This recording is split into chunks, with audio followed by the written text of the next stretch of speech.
తాజాంశాన్ని చూస్తున్నాం. స్పీకర్ గడ్డం ప్రసాద్ ను దానం నాగేందర్ కలిసే అవకాశం ఉంది. అనర్హత నోటీసుకు సమాధానం కోసం మరికొంత సమయం కోరనున్నారు. దీనికి సంబంధించి మరింత సమాచారం మా ప్రతినిధి తిరుపాల్ రెడ్డిని అడిగి తెలుసుకుందాం.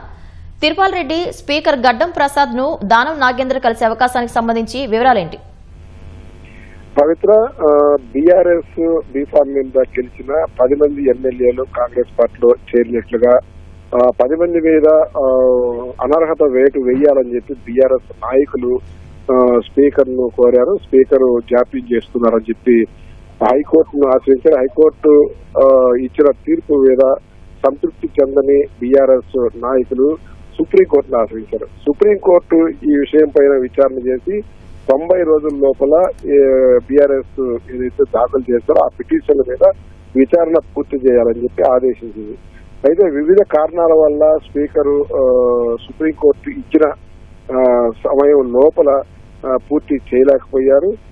4 ఎమ్మెల్యేలకు సంబంధించి మాత్రమే పూర్తి చేశారు. మిగిలిన 4 ఎమ్మెల్యేలకు సంబంధించి పూర్తి చేయాల్సి ఉన్నందున దానికి మరో 2 నెలలు కావాలని చెప్పేసి స్పీకర్ గడ్డం ప్రసాద్ కుమార్ సుప్రీంకోర్టు విన్నవించారు. ఇదే సమయంలో సుప్రీంకోర్టు ఇచ్చిన తీర్పును అమలు చేయకుండా ధిక్కారణకు పాల్పడ్డారని చెప్పేసి తిరిగి బీఆర్ఎస్ నాయకులు సుప్రీంకోర్టును ఆశ్రయించారు. దీని మీద విచారణ చేపట్టిన సుప్రీంకోర్టు 4 వారాలలో ఈ ఎమ్మెల్యేలకు సంబంధించిన అనర్హత పిటిషన్లను పూర్తిగా విచారణ చేయాలని చెప్పేసి ఆదేశించారు.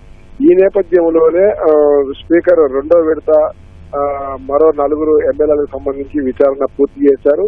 అయితే మొదటిసారి ఇచ్చిన 10 మంది ఎమ్మెల్యేలకు నోటీసు ఇచ్చిన సమయంలో ఆ 10 మందికి సంబంధించి దానం నాగేందర్, కడియం శ్రీహరి మినహా మిగిలిన వాళ్ళంతా కూడా స్పీకర్ ఇచ్చిన నోటీసులకు సమాధానం ఇచ్చారు. దానం నాగేందర్, కడియం శ్రీహరి వీళ్ళిద్దరూ కూడా గడువు కోరారు. అయితే గడువు కోరినప్పటికీ వాళ్ళు నిర్దేశించిన సమయానికి సమాధానం ఇవ్వలేదని మరొకసారి గడిచిన 2 రోజుల కిందట ఇద్దరికి కూడా అటు కడియం శ్రీహరికి ఇటు దానం నాగేందర్కి ఇద్దరికి నోటీస్ ఇచ్చారు. 23వ తేదీ లోపల అఫిడవిట్ ఫైల్ చేయాలని చెప్పి కూడా స్పీకర్ ఆ నోటీస్ లో స్పష్టం చేసినట్టుగా తెలుస్తోంది. అయితే ఈ నేపథ్యంలో 2 రోజుల కిందట కడియం శ్రీహరి స్పీకర్ ని కలిసి మరింత గడువు కావాలని చెప్పి విజ్ఞప్తి చేశారు. మరో 2 వారాలైనా ఇవ్వాలని చెప్పేసి కోరినట్టుగా తెలుస్తుంది. అదే సమయంలో దానం నాగేందర్ గడిచిన 2-3 రోజులుగా ఢిల్లీ పర్యటనలో ఉండడంతో ఆయన ఈవేళ హైదరాబాద్ కు వచ్చారు. ఉదయం మంత్రుల నివాస ప్రాంగణంలో ఉన్న మంత్రి శ్రీధర్ బాబును, అంటే శాసనసభ వ్యవహారాల మంత్రి శ్రీధర్ బాబును కలిసి తాజా రాజకీయ పరిణామాల పైన చర్చించినట్టుగా తెలుస్తుంది. అదేవిధంగా ఢిల్లీలో కూడా పలువురి కాంగ్రెస్ నాయకులను, కాంగ్రెస్ పెద్దలను కలిసి తాజా రాజకీయ పరిణామాలను వివరించినట్టుగా తెలుస్తుంది. తాను రాజీనామా చేస్తే అక్కడే తిరిగి టికెట్ ఇవ్వాలని కూడా విజ్ఞప్తి చేసినట్టుగా మనకు సమాచారం ఉండాలి. అయితే శ్రీధర్ బాబుతో చర్చించిన తర్వాత స్పీకర్ ను కలిసి తనకు మరికొంత గడువు కావాలని చెప్పి విజ్ఞప్తి చేసే అవకాశం ఉంది. అది ఈవేళ కలుస్తారని చెప్పి మనకు సమాచారం ఉండాలి. మరొక 2 వారాలు కానీ 3 వారాలు కానీ గడువు కోరేటట్టు. ఒకవేళ గడువు ఇవ్వనట్లయితే, ఒకవేళ అనర్హత వేటు వేసేటట్లు అయితే కూడా అనర్హత వేటు పడక ముందే రాజీనామా చేసే యోచనలో ఉన్నట్టుగా దానం నాగేందర్ సన్నిహితులు చెబుతున్నారు.